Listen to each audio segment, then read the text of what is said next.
Hello and welcome to Enter the Nerdosphere. This week, we are delivering several mini episodes dedicated to all of the big E3 conferences because guess what? It's E3 week and we love video games even though we hardly ever talk about them on this podcast. It's so true, but this has got to be it's one of my favorite weeks of the year is E3. It's so exciting. There's so much coming out. There's so much excitement. I cannot wait to go there someday. We can now. I know we can. It's open to the fans. Although I'm not looking forward to like flipping standing in a line for 4 hours. Like the Destiny 2 line was like capped the whole time. Like it would get to a point and they'd just be like, "You're just gonna have to come back later.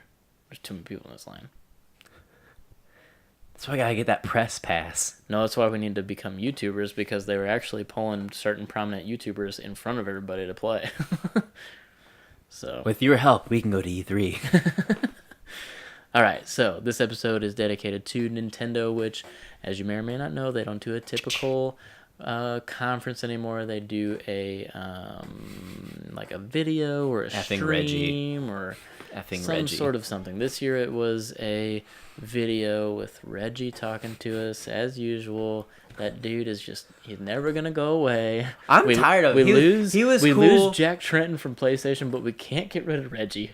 Reggie was cool his very first time. He came out and said, "I'm Reggie, and I'm here to kick ass and take names." I was like, okay, cool. We have someone who's in charge of Nintendo. And but then ever he came since out then, and said, "This is the Wii U. For the hardcore gamer, because it's about you." And I was like, you need to go. No, it's not. Stop. To his credit, he did a really good job at really trying to sell something that you could tell he knew was crap. Yeah, that's true. That's true. He was like, these Japanese guys think this is the next big thing, and they're crazy. Yeah. So, like I said, Nintendo, they do, well, this year and in past years, because they don't do an actual conference anymore. They release a 30-minute video. I think it was like 34 minutes this year. Doing a bunch of major announcements, and then all during E3. Like, they still have an E3 presence, they just don't do the big conference anymore. So all through E3, they're releasing videos, gameplay, interviews. Mm-hmm. They've gone more of the route of direct-to-consumer on YouTube. Even though Miyamoto was at the Ubisoft one when did the Rabbids. Yeah. So some people were there on the floor. He was at the... Did he pop out on the Bethesda one, too? No. Mm-mm. It was just Ubisoft. Oh, okay. Came out with the gun for maybe I'm merging those two together because of the Link stuff that you can have in Skyrim. Right. Anyways, so few of the big things that came out of there, which is basically going to be all of them because we're looking forward to all of it.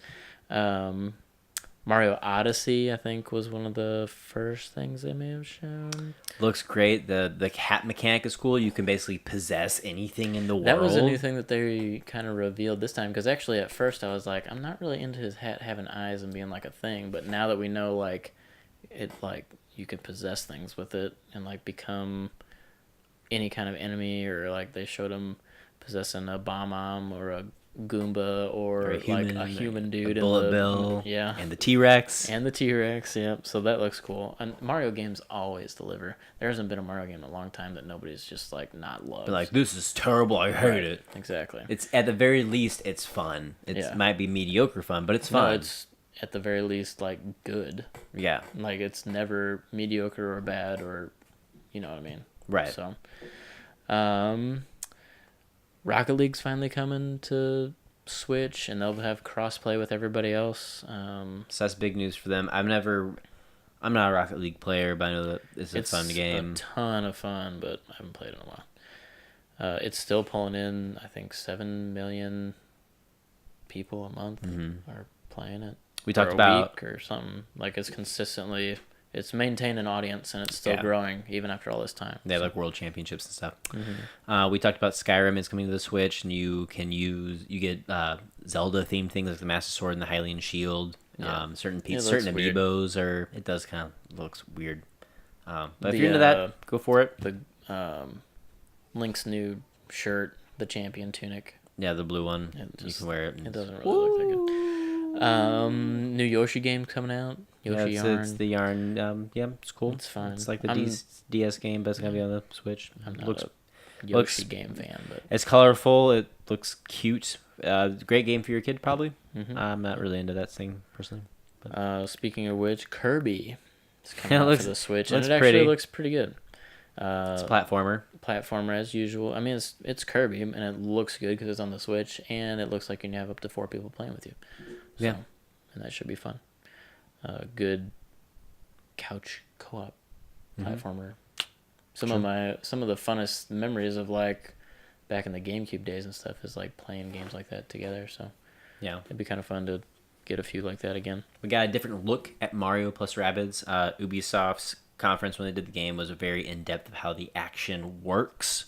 The Nintendo one was more of a montage of the game, so we got a little bit more of the story element and the world that you inhabit. Some jokes, some rabid jokes. So I think we've gone over everything except for the last two things. They didn't show off either of these things, but just the fact that they've announced these are huge. So the first one is Metroid Prime 4.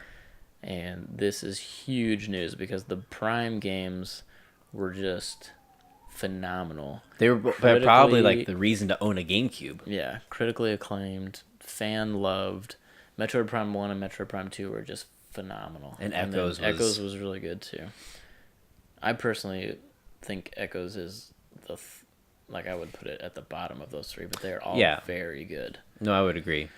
So just the fact that they are working on a Metroid Prime game is sends chills. And we also got another Samus Returns, which is a 3DS kind of the classic platformer game, which always comes out on the handheld nowadays.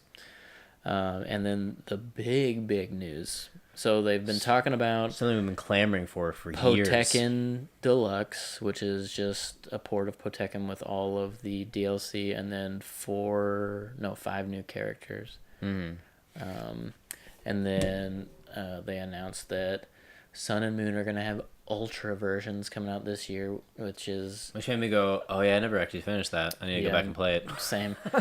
But I guess the story there is an alternate story that happens at the same time that the one in the regular game happens. Oh, so okay. Yeah. And then we got news that a true Pokemon game is coming out for the Nintendo Switch. A Pokemon RPG. A console core Pokemon RPG developed by Game Freak console game, which we've been, when I say we, I mean all fans of Pokemon and Nintendo, have been clamoring for since Red and Blue came out, basically. Right. Like, give us a console game. Since there was a console worthy of anything, we've been wanting one. They've always teetered on, like there was that Pokemon Coliseum game that in theory and on paper it sounded cool, but whenever it was executed it just wasn't quite there. Right. But we want a game where we can play on the console, be in the world. Yeah. Be a massive world. Like my hype is going like sky high. Like I want to be able to I don't think I even want a new region. I want to be able to start at Kanto and go to several different regions. That would be sweet. I want to start at Kanto. So then go completely to Johto. Remastered Kanto, completely remastered Johto, completely remastered whatever comes after that, because I didn't play any after that until Sun and Moon. That's my hopes and dreams. Of course, it'll probably be another new region, but it would be cool with the power and scale that you could get behind the Switch to be able to go back to the different regions, or even have it be like, what if it was the size of Breath of the Wild and each section was a different region? I mean, that'd be so cool. And like, why not just build more on the gaming lore? Like, you know, Trainer Red, for instance, always seems to kind of show up as a secret boss. Like, why not just be Trainer Red and go through everything? Yeah, exactly. That would be cool. Or have some sort of competitive, I don't know how you do this, but have some sort of competitive co-op, since Switch is all about playing together, and like one person's blue, one person's red, and you have your each like simultaneous files, but in the same, I don't know how that would work, but I'm just spitballing ideas, but just give it to me.